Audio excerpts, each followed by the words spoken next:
Salut les jeunes cyclistes dynamiques. Aujourd'hui, drôle d'équipement parce que effectivement aujourd'hui c'est une course un petit peu différente des autres. Il s'agit d'une course contre la montre, un chrono quoi. Ce qui fait que je suis équipé spécialement pour ça, avec ce casque qui me donne un look prononcé, et surtout avec ce vélo sur lequel je m'entraîne souvent. Et je m'entraîne pour ce genre de course, donc je suis bien content de pouvoir l'utiliser en conditions réelles pour une fois. En plus, aujourd'hui, j'ai la chance d'avoir sur ce vélo un capteur de puissance gauche-droite Rotor InPower qui franchement est top. D'autant que j'ai vraiment la bonne longueur de manivelle, ce qui est vraiment cool pour tweaker la position et avoir la meilleure position possible. Au-delà de ça, c'est un capteur de puissance qui est ultra précis, hein, à genre 1 ou 2%, enfin vraiment de toute façon dans les standards du marché et tout, j'ai vraiment pas eu de soucis depuis que je m'en sers. Et surtout un truc trop cool, c'est un capteur de puissance rechargeable. Alors sur le capteur de puissance dont je me sers sur mon vélo de route, c'est les piles, et celui-ci se recharge sur secteur. Ça c'est vachement pratique pour pas avoir à jongler avec les piles, les standards de piles incompréhensibles. C'est vraiment sympa d'avoir un truc qui se charge un petit peu comme un compteur GPS. Outre ça, niveau équipement, comme je suis entouré de gens formidables, Clément Saïdou du PCO m'a prêté son wheelset de chrono. Alors tenez-vous bien, je vous le montrerai tout à l'heure, je vais le montrer un petit peu comme ça. Il y a une roue de 80 à l'avant.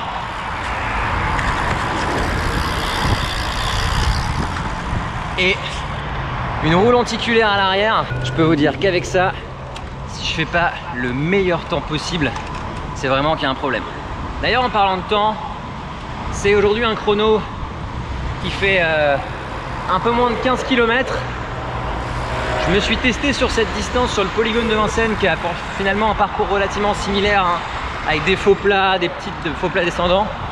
Et j'ai bouclé les 15 bornes en à peu près 20 minutes. Du coup, l'objectif aujourd'hui, c'est de passer sous la barre des 20 minutes sur la totalité du chrono.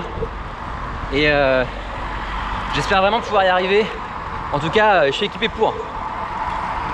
Donc là, je vais rejoindre Georges au club qui m'emmène en camion dans le village de Béton-Bazoches où se déroule le chrono. C'est un chrono qui est organisé par le JS Ferté-Gaucher, un chrono toute catégorie qui a un plateau relativement difficile. Il y a des mecs de très bon niveau, beaucoup de premières catégories du PCO également qui viennent se tester ici avant la manche de Coupe de France qui a lieu le 9 août.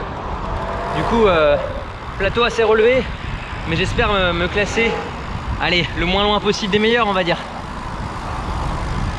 Je vais arriver au club, je vous reprends à ce moment-là. Allez, à tout de suite.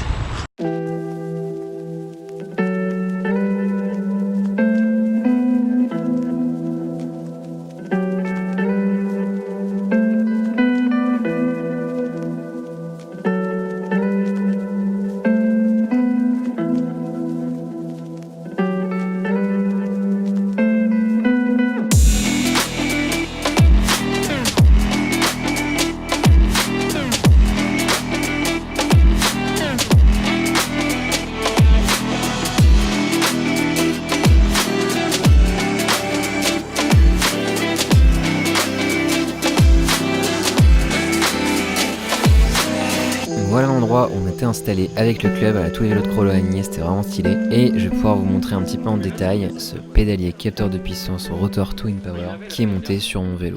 Donc là on voit bien l'ovalisation du système. Les deux plateaux sont en fait d'un seul bloc, je l'expliquais dans l'unboxing, et sont fixés au pédalier, donc à l'axe de pédalier, grâce à un système dit direct mount, où en fait il y a une sorte de petite bague qui vient serrer l'ensemble sur le pédalier. Ça c'est vraiment top parce que niveau rigidité c'est béton. J'ai pris ce pédalier en 165 mm pour accommoder mon petit corps et avoir une position un petit peu plus compacte sur le vélo. Le pédalier est en 53-39, ce qui est franchement parfait pour la pratique du contre-la-montre. Alors je pense que c'était important de vous montrer un petit peu le parcours de ce chrono qu'on était venu courir à Béton-Bazoches. D'abord une grande ligne droite, vent défavorable, faux plat montant, virage à droite, vent favorable avec un petit faux plat descendant. Ici dans le village de Ledon-en-Brie, virage à gauche sur une route qui rend pas top, plutôt protégé du vent. Ensuite virage à droite dans Chartronge sur faux plat montant, vent favorable. Virage assez serré ensuite sur route relativement propre, dans vent de face, avec faux plat montant et route pas ouf. Ensuite dans Ledouan-en-Brie, virage à gauche un peu piégeux, sur vent 3/4 je crois, ou vent de côté. Dernier faux plat vraiment casse-pattes sur lequel on pouvait vraiment perdre du temps, juste avant une descente, vitesse max 63 km/h, sur pif-paf droite-gauche sur arrivée. Donc finalement un circuit pas très difficile niveau dénivelé, un petit poil technique, et rendu compliqué à négocier à cause du vent. Et donc me voilà sur la ligne de départ, on voit le cœur qui est déjà à plus de 100 battements minutes. J'étais déjà un peu en train de stresser, c'est normal, c'est assez classique. Sur un départ de chrono, c'est important aussi d'être bien dedans, quoi, d'être bien ancré, d'être bien prêt à l'effort qui vient. Et voilà, c'est parti, 15h25, pas une seconde de plus, on démarre. Alors démarrage de chrono, on en avait parlé sur le chrono du stage. C'est important de démarrer assez fort pour arriver à une vitesse de croisière élevée dans l'immédiat et naturellement sans se cramer dès le début. La question ici sur ce chrono qui rendait finalement ce parcours si particulier, c'était que dans la première partie du parcours, ce premier bord que je suis en train d'attaquer maintenant, le vent était très légèrement défavorable avec un vent 3/4 face il me semble. Le vent venait, me semble-t-il, est-nord-est, et à cela, il fallait ajouter une légère pente positive qui obligeait finalement à partir très fort sur le début du chrono. Là, vous voyez les watts s'affoler, eh bien c'est normal, c'est parce qu'il fallait à la fois combattre le vent défavorable et le faux plat montant. Vous voyez, à ce moment-là, j'ai même pas encore atteint ma véritable vitesse de croisière, parce que je rappelle, ce chrono, il a été couru en plus de 40 km/h. Là, je dépasse à peine les 35. Problème, au bout de quelques secondes de course, je suis déjà à 181 battements et je dépasse allègrement ma fréquence cardiaque au seuil. Ici, passé le panneau virage à droite, on arrive à la fin de la toute première difficulté entre guillemets du parcours, puisque la route prend alors une pente négative. Et c'est ce moment-là que je choisis pour prendre un petit peu mes premières secondes de repos. Enfin de repos à environ intensité sweet spot, un peu en dessous des 300 watts. Je rappelle rapidement quelques chiffres pour ceux qui connaissent un petit peu moins les valeurs que je suis. J'ai une puissance au seuil, alias FTP, aux alentours de 300 watts et une PMA, puissance maximale aérobie, aux alentours de 380. Donc ce qui veut dire que je visais pour ce contre-la-montre environ 310-320 watts sur les 20 minutes qu'allait me prendre le parcours. Problème, c'est qu'il fallait naturellement, pour pouvoir avoir la meilleure vitesse moyenne possible, faire varier la puissance au gré à la fois de la pente du parcours, mais aussi de la faveur du vent.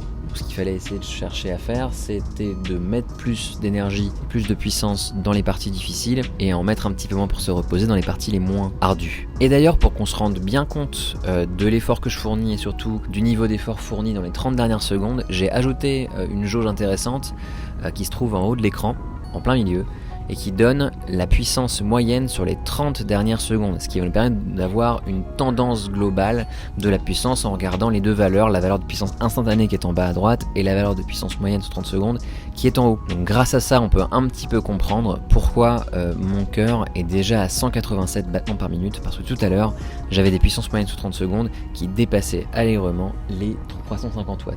Donc ce premier bord, c'était vraiment la partie la plus difficile du chrono, et le problème, c'est comme au début, on a un petit peu de mal à ressentir le niveau d'effort, à ressentir l'éventuelle douleur et l'éventuelle fatigue qui s'installe.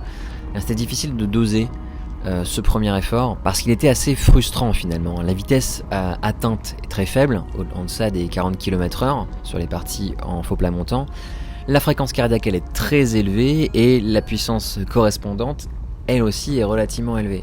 Ce qui rendait vraiment cette première partie de parcours difficile à négocier, parce que ne pas mettre assez d'énergie, c'était finalement se priver d'un gain de temps significatif, mais dépenser trop d'énergie, c'était également risquer l'explosion en vol avant la fin du parcours. Donc j'avais vraiment hâte d'en avoir terminé avec ce premier bord difficile, vent défavorable, avec une série de faux plats montants. On avait reconnu le parcours avec Théo, le DS de l'équipe DN, vous l'avez vu à l'image tout à l'heure, donc je savais à peu près quand allait intervenir le premier virage à droite. Cela dit, à ce moment-là, j'étais très proche d'arriver à ce virage, et pourtant j'avais l'impression d'en être si loin, tellement les faux plats qui menaient étaient casse-pattes. Donc là on le voit, hein, j'arrive vraiment, ce qu'on voit à l'horizon ici avec l'espèce de poteau électrique, c'est l'endroit où le virage à droite s'effectue.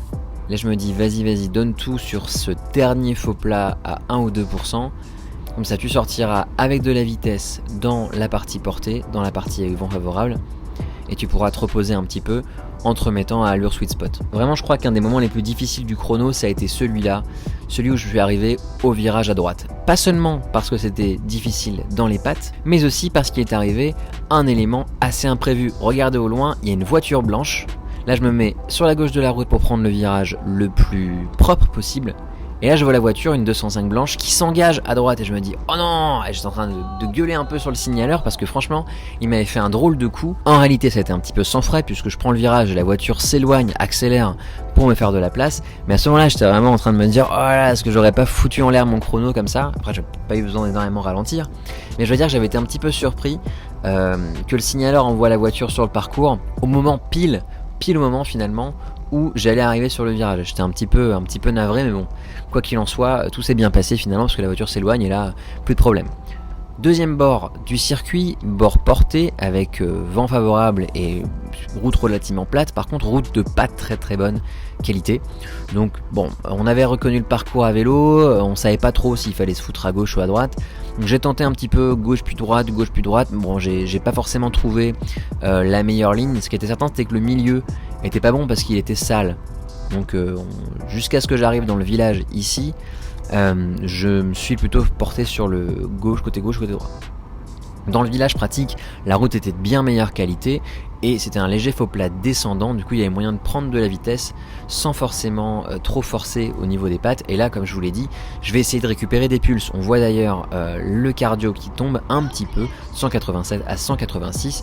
Là franchement, le but de l'opération, c'était de passer le plus vite possible les faux plats montants comme je le fais juste maintenant, et aussi de gagner des pulses au maximum sur toutes les parties un petit peu plus faciles, sachant que là on était sur une partie avec le vent qui me portait, donc partie où normalement il faut relâcher un petit peu l'effort pour optimiser l'énergie dépensée. Ensuite on va arriver à un passage après le petit village, on est en vue d'un château d'eau. À ce château d'eau était installé Nicolas Vaucouleur qui a fait les photos du chrono. D'ailleurs merci à lui pour toutes les photos, elles sont vraiment super propres, je suis très content d'avoir pu voir un peu de quoi j'avais l'air de l'extérieur. Donc du coup la ligne droite vent dans le dos, la vitesse ok, on est à 47 km/h. Donc là je m'excitais pas tellement et je me préoccupais plutôt d'avoir une position correcte pour essayer de prendre le vent le moins possible tout en permettant de récupérer. Là j'arrive à 185 battements, donc je commence vraiment à pouvoir retrouver un petit peu mon souffle, à retrouver un petit peu, enfin en tout cas des sensations normales dans les jambes, pour envisager la suite du chrono sous les meilleurs auspices. Donc là un peu de la même manière que j'attendais vraiment la fin du bord précédent, mais j'attendais en souffrance, là je l'attends plutôt sur la retenue, en me disant qu'il n'y avait pas forcément de temps à gagner sur ce bord là, mais plutôt de l'énergie à perdre à vouloir trop en faire. D'autant qu'il y avait quelques difficultés qui allaient probablement être décisives pour la suite du chrono et pour lesquelles il fallait vraiment conserver un petit peu d'énergie pour les négocier au mieux. Là on arrive dans une partie descendante, un bon faux plat descendant des familles, qui nous amenait au village de Ledon-en-Brie. Donc là franchement j'ai pas voulu appuyer tant que ça, j'ai vraiment laissé le vélo prendre de la vitesse en restant à intensité sweet spot. L'important là c'était vraiment de conserver de l'énergie tout en permettant au vélo d'accélérer le plus fort possible. On voit à la puissance moyenne sous 30 secondes ici 293 watts qu'on est vraiment sur la retenue par rapport aux parties précédentes. Ce que je savais c'est qu'à l'arrivée dans le Don il allait avoir un virage assez technique, enfin pas vraiment technique mais un petit peu serré où il allait falloir énormément décélérer de 58 km/h jusqu'à limite 25 ou 30 km/h. Et bien négocier les virages dans les chronos, c'est quasiment aussi capital que de bien négocier l'application de la puissance. Du coup, j'avais un petit peu d'appréhension parce que je l'avais jamais passé à pleine vitesse, j'ai jamais pu reconnaître le chrono pleine bourre, donc j'étais un petit peu en train de me dire moi est-ce que ça va passer, est-ce que ça va pas passer. Je me suis dit franchement fuck, je le passe aussi fort que possible, quitte à prendre un petit peu de risque, à prendre les virages vraiment à l'intérieur, et là je freine super fort, virage à gauche, passe vraiment sur la corde à bloc, hop, aussi vite que je peux, pour relancer sans me prendre le mur en face. Là encore important, il fallait relancer assez fort dans l'espèce de petite pente qui suivait le virage pour pouvoir récupérer une vitesse de croisière potable, être en mesure de continuer l'effort. Donc ici vent de côté, donc là je me mets sur la gauche de la route sans trop savoir finalement s'il fallait que je sois à gauche ou à droite, donc vent de côté qui venait de la gauche, donc ni favorable ni défavorable. Par contre j'étais bien content à ce moment là d'avoir une roue lenticulaire parce qu'elle me donnait probablement un avantage grâce au fait qu'elle fasse un petit peu effet voile avec le vent de côté. Autre élément un petit peu compliqué de ce chrono, c'est l'arrivée dans cette espèce de forêt où vous allez voir la route est très mauvaise, alors je me suis pris un énorme paquet de trous. Je sais pas si ça m'a fait trop ralentir, mais en tout cas ça m'a bien secoué sur le vélo. On va le voir hein, ici, boum boum boum, il y a balle de trous, c'est un petit peu compliqué. Et d'ailleurs dans le virage qui suit, virage à droite, on va avoir également pas mal de trous. Je sais pas si j'ai trop arrivé à les éviter, mais quoi qu'il en soit, je dois avouer qu'ils m'ont quand même pas mal secoué. Ici, comme la route rend pas tellement, il était plutôt conseillé de continuer à vouloir faire l'effort dans cette partie-là, parce que c'était une partie où il y avait probablement du temps à perdre, pas forcément du temps à gagner, mais du temps à perdre, à ne pas vouloir vraiment la passer fort. Du coup, j'ai choisi vraiment d'y aller avec du gros braquet et de pousser au max dans cette partie-là. La petite partie descendante, qui allait me permettre de me reposer un petit peu avant la relance du virage qui suit. D'autant que je sais pas si vous le voyez, mais le virage suit une partie légèrement ascendante. Donc il fallait garder un peu de jus pour pouvoir rentrer là-dedans avec un peu de vitesse et surtout limiter l'effort en relance qui allait suivre. Là je me fiche bien à gauche, hop, virage à droite. La corde pas super bien négociée, mais j'arrive quand même à rester sur la route. Et ici on a le vent dans le dos, mais le faux plat à venir est un petit peu difficile. Donc il y avait un petit peu ce côté, je suis presque à la moitié du chrono, j'ai le vent dans le dos mais j'ai un faux plat, donc comment le négocier? Est-ce que je vais aussi fort que dans un faux plat normal? Est-ce que je suis sur la retenue? Ce que j'ai choisi de faire finalement, c'était un petit peu une version entre deux, où j'ai mis de l'énergie dans le bas du faux plat et j'ai basculé tranquillement comme ici, sans trop vouloir écraser sur la crête du faux plat. Là on sort de Chartronge.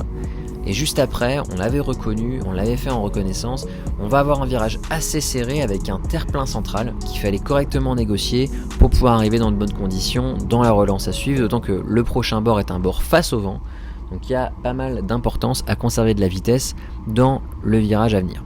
Donc là un petit peu, là c'était le moment de la course où finalement j'étais en train d'attendre les moments les plus difficiles qui allaient venir. Et ça commençait à devenir dur, mais j'étais en train un petit peu d'attendre les moments les plus durs. Là je suis vraiment un peu...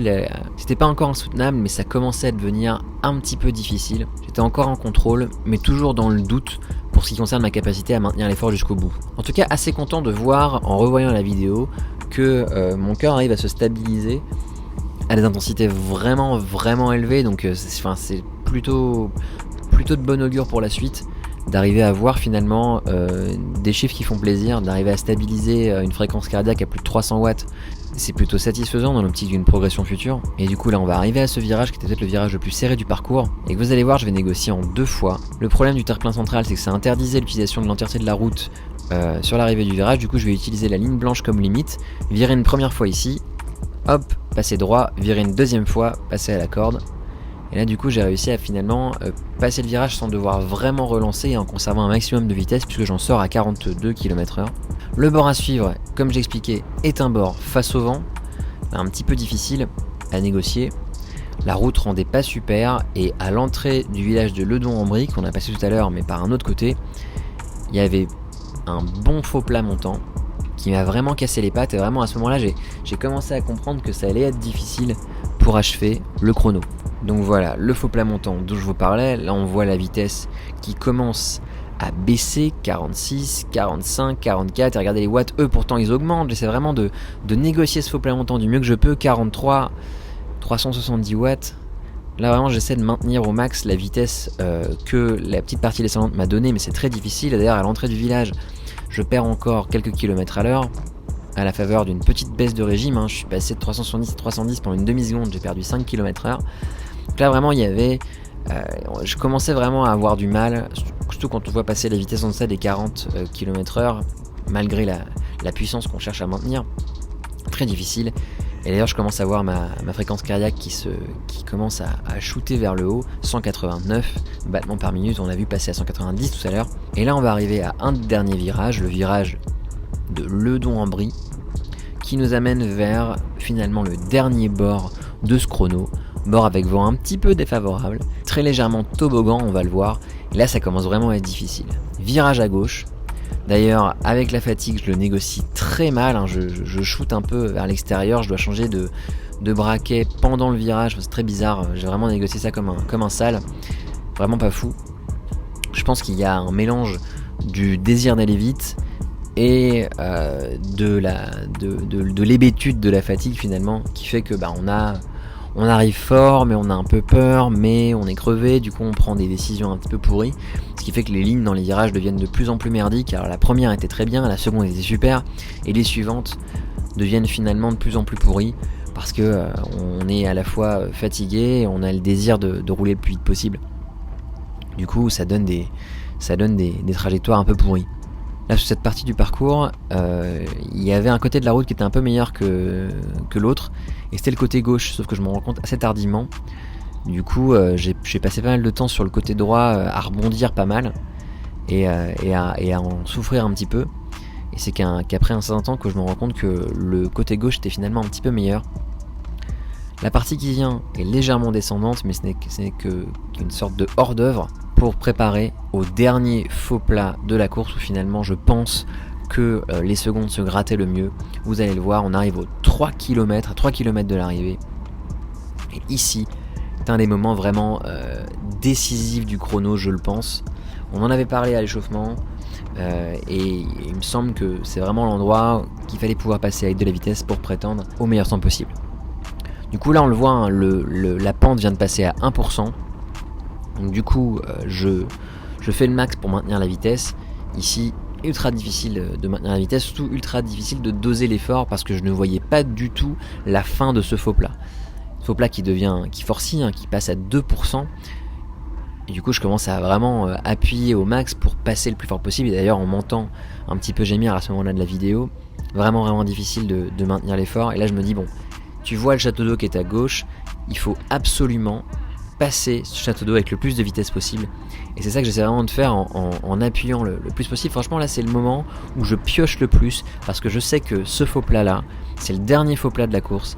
Derrière il y a une descente avec le pif-paf gauche-droite. Et c'était vraiment le dernier véritable effort difficile du chrono. Du coup à ce moment là je sais que c'est le moment où il faut accepter la souffrance et finalement se dire que c'est pas grave si on arrive à la limite de l'explosion à ce moment-là, parce que c'est sur ce moment-là qu'on gratte le plus de temps, et vous le voyez d'ailleurs hein, sur la moyenne sur 30 secondes, on est à plus de 330 watts.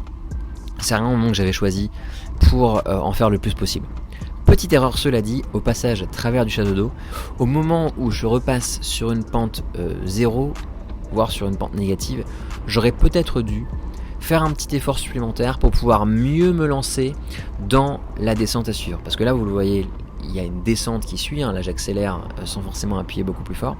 Mais si j'avais accéléré un peu plus sur le passage dans la descente, sur la crête du faux plat entre guillemets, peut-être que j'aurais acquis une vitesse initiale dans la descente un peu plus élevée, ce qui m'aurait donné une vitesse terminale un peu plus élevée elle aussi. Vous allez le voir, là je vais accélérer et me servir au maximum de cette descente pour récupérer, faire tomber les pulses que j'avais un petit peu acheté à crédit hein, sur le faux plat précédent.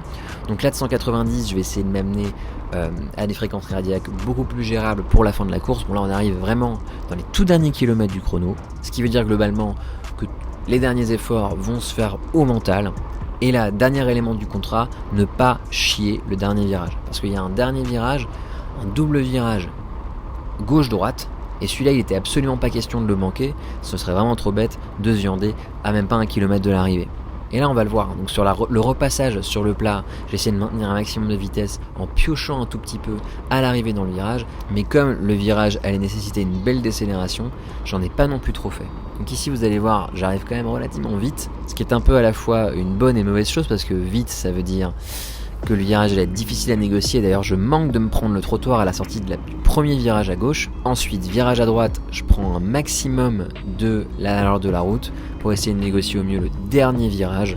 Pareil, j'arrive très large, donc vraiment j'essaie de passer le plus vite possible. Et là, comme je vous l'expliquais sur la vidéo sur le chrono du stage en février, le but c'est vraiment de vider le réservoir. Alors là on regarde plus rien, on essaie d'appuyer au maximum de ses capacités pour arriver le plus vite possible sur la ligne d'arrivée qui est d'ailleurs bientôt en vue, arriver à 100 mètres, et il fallait tout donner pour vider le réservoir en restant en position aéro pour conserver un maximum de vitesse. Je passe la ligne d'arrivée en 20 minutes et 1 seconde, ce qui est finalement un temps plutôt correct, contrat à demi rempli pour moi qui cherchait à passer sous la barre des 20 minutes. C'est là hein. Autant pour moi. Toi c'était quoi?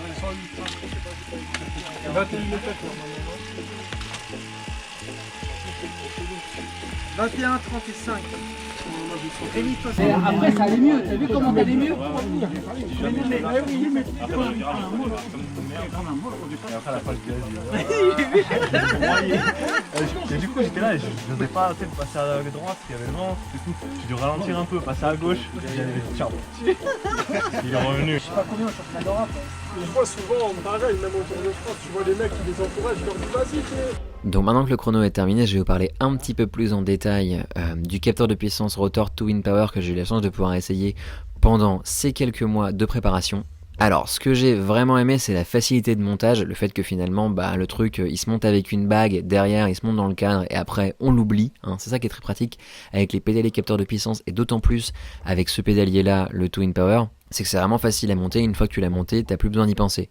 Le recalibrage intervient vraiment très peu souvent, et on n'est pas emmerdé par l'appareil. Par ailleurs, deuxième chose que j'ai vraiment aimé, c'est la rigidité du système Direct Mount. C'est vraiment, ça n'a pas seulement l'air solide, c'est vraiment très solide, ultra rigide, et ça pour le coup, en chrono, c'est ultra capital. Troisième point, et non des moindres, que j'ai trouvé vraiment cool sur ce capteur Rotor 2 Wind Power, c'est le fait de pouvoir le charger, le capteur. Parce que le capteur que j'ai sur mon vélo de route, il marche à pile, et je dois en changer à peu près 3 fois par an pour le nombre de kilomètres que je fais.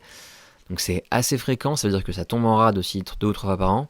Et le fait d'avoir la batterie, c'est quand même vachement cool de pouvoir finalement le charger à chaque fois que j'ai fini de m'en servir. Donc du coup le truc n'est jamais en rade de batterie limite. Ça c'est vraiment un confort d'utilisation qu'on oublie souvent sur les capteurs de puissance, et c'est quand même gonflant d'avoir des problèmes de données qui manquent parce qu'on a eu un problème de batterie. Donc le fait d'avoir une batterie rechargeable, c'est vraiment super capital au niveau de l'utilisation quotidienne. Quatrième et dernier point, super important, et je pensais pas pouvoir dire ça à la fin du test, c'est que j'ai finalement vraiment aimé l'impression d'avoir le coup de pédale emmené par les plateaux ovales.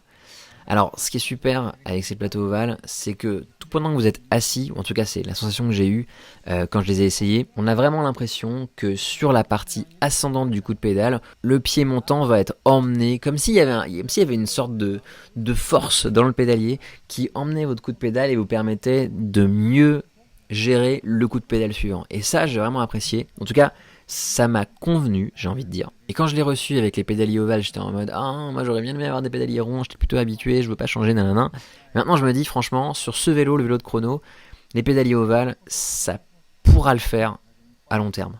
Après, le pendant, et ce truc que j'ai un peu moins aimé, c'est finalement que j'ai pas réussi à construire une habitude assez grande en relance à ces pédaliers ovales. C'est un peu le pendant de ce que je viens de dire, c'est que tant que je suis assis, j'ai vraiment l'impression d'être plus fort, de pouvoir emmener plus de braquets. En revanche, en relance, j'ai jamais réussi à trouver le rythme pour pouvoir gérer les différences de résistance qu'on ressent dans le pédalier quand on se met en danseuse par exemple. J'avais parfois l'impression de forcer dans le vide ou d'avoir du mal à trouver ce fameux point de résistance par-dessus lequel on appuie quand on est en danseuse.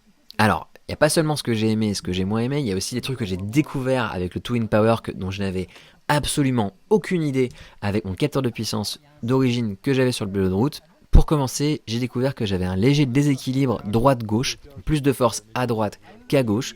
Donc ça, j'étais un peu, pas étonné, mais un petit peu surpris. Après, je dois dire que si vous me suivez depuis un bout de temps, vous savez que j'ai eu un accident qui a touché ma jambe droite pendant l'hiver 2018 et que par conséquent, ça a pu causer ce léger déséquilibre. Je pense à un problème de compensation. Peut-être que j'ai utilisé ma jambe droite un peu plus pour compenser la faiblesse dont elle a été victime à cause de l'accident. Donc c'est une information qui est bonne à savoir, mais est-ce que finalement, je vais vous demander à vous, est-ce que vous pensez que c'est utile de travailler sur ce déséquilibre pour le gommer ? Et si c'est le cas, est-ce que vous connaissez des exercices que je pourrais éventuellement faire pour rééquilibrer tout ça ? Alors j'ai des trucs en tête, je pourrais faire des exos unilatéraux sur le vélo, des exos unilatéraux en renforcement musculaire, mais si vous avez des idées, déjà si vous êtes convaincu qu'il faut travailler des équilibres, dites-le moi. Si vous êtes convaincu que c'est pas le cas, n'hésitez pas à me le dire également. Et si vous avez des idées d'exercices, n'hésitez pas à les partager en commentaire. Je pense que ça pourra me servir à moi, mais aussi servir à tous ceux qui vous liront. Deuxième point que j'ai découvert, alors ça c'était encore plus insoupçonné parce qu'à la rigueur, une différence gauche-droite, on peut peut-être la ressentir plus ou moins en pédalant, mais là il y a un truc que dont j'avais vraiment aucune idée parce que j'avais jamais pu le mesurer, c'est que j'ai, d'après le capteur, une bonne efficience de pédalage, du moins sur le vélo de chrono. Donc ce qu'il faut comprendre, c'est que ce capteur de puissance vous permet de calculer des métriques auxquelles vous n'avez pas forcément accès si vous utilisez un capteur de puissance lambda. Par exemple, sur le capteur de puissance que j'ai sur mon vélo de route, il n'y a pas du tout la possibilité de calculer ces métriques parce qu'il n'y a pas assez de capteurs à l'intérieur pour pouvoir le faire. La métrique dont je vais vous parler, c'est la métrique qu'on appelle efficacité de couple ou torque effectiveness. Et cette métrique-là, elle varie de 0 à 100% et détermine l'efficience de votre pédalage. En gros, si vous avez une efficience de couple de 50%, ça veut dire que 50% de la force appliquée sur une pédale donnée va effectivement servir à vous propulser vers l'avant. Et du coup, l'objectif, c'est d'avoir une efficience de couple la plus proche possible des 100%. Et ce que j'ai découvert, c'est que finalement, modulo ce léger déséquilibre gauche-droite, j'avais une efficience de pédalage relativement élevée, au-delà des 90%. J'ai regardé et finalement les benchmarks c'est entre 60 et 100% chez la plupart des gens. Ça veut dire qu'à plus de 90%, on peut lire cette valeur comme une relativement bonne valeur. Donc ça c'est plutôt pas mal, ça m'informe un petit peu sur la qualité du travail force-vélocité que j'ai effectué à la fois cet hiver mais aussi en saison et qu'il faudra que je reproduise sérieusement la saison prochaine. Donc voilà, j'espère que la vidéo vous a plu, que ça vous a donné envie de mettre le nez dans le monde merveilleux des capteurs de puissance. Et pourquoi pas d'acquérir un rotor Twin Power. Je vous ai mis un lien dans la description si vous souhaitez en savoir plus. On se retrouve rapidement sur la route et sur la chaîne. N'oubliez pas de liker, commenter et éventuellement vous abonner si ce n'est pas déjà fait. Et d'ici là, je vous dis allez, ciao!